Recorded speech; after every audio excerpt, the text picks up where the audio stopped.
শোনো ভাই, যেদিন আমার কফিন উঠবে মানুষের কাঁধে, তোমার চোখ যেন অশ্রুতে ঝাপসা না হয়ে যায়। ভেবো না আমি হারিয়ে গেলাম কোনো অন্ধকার। আমি মরিনি, আমি হারাইনি।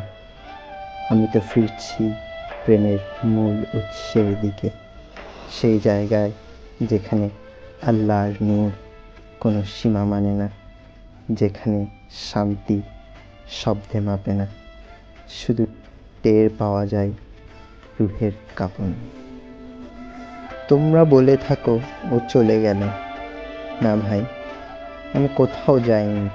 আমি তো পৌঁছেছি সেই প্রান্তে যেখানে আর কোনো বিচ্ছেদ নেই, কোনো দুঃখ নেই, শুধু আছে প্রেমিক ও প্রিয় মিলন। যে কবরের ভেতরে তোমরা আমায় রাখবে তা কেবল একটি পর্দা। ওর ওপাশে শুরু হয় রহমতের রাজপথ। এই দেহ, এই হাড় মাংস মাটি খাবে, কিন্তু আমার রূহ, সে তো উঠে যাবে আরশের ছায়ায়, নিজেকে বিলিয়ে দিবে আল্লাহর নূরে। তোমরা দেখো সূর্য প্রতিদিন অস্ত যায়, তবুও তো মরে না। ভোরবেলা সে আবার ফিরে আসে আলো হয়ে।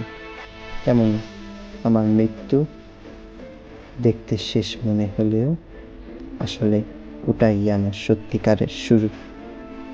তুমি তো জানো বীজ মাটির নিচে গেলে চিরকাল ঘুমায় না। সময় হলো সে ফেটে গজায়, জন্ম নেয় নতুন রূপে, গাছ হয়, ফুল হয়। তেমনি আমিও মানুষ নামের এক বীজ, আল্লাহর হুকুমে জেগে উঠব এমন এক জগতে যেখানে মৃত্যুও কাঁদে প্রেমের সামনে। তুমি কি কখনো দেখেছ কূপে নামানো বালতি খালি ফিরে এসেছে? তাহলে কেন ভয় পাও মৃত্যুকে? আমি তো খালি গিয়ে ফিরব না, রহমত, নূর আর আল্লাহর ভালোবাসায় ভরে ফিরব।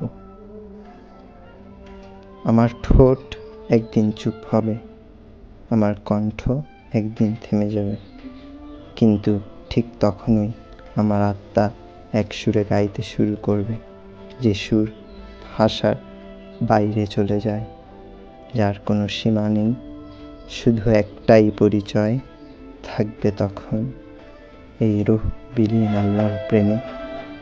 এটা মৃত্যু নয়, এটা তো ফিরে যাওয়া প্রেমিকের কাছে, চিরপ্রিয়, চিরসুন্দর, চির অস্তিত্বে আল্লাহর কাছে। Please like, comment, subscribe or follow.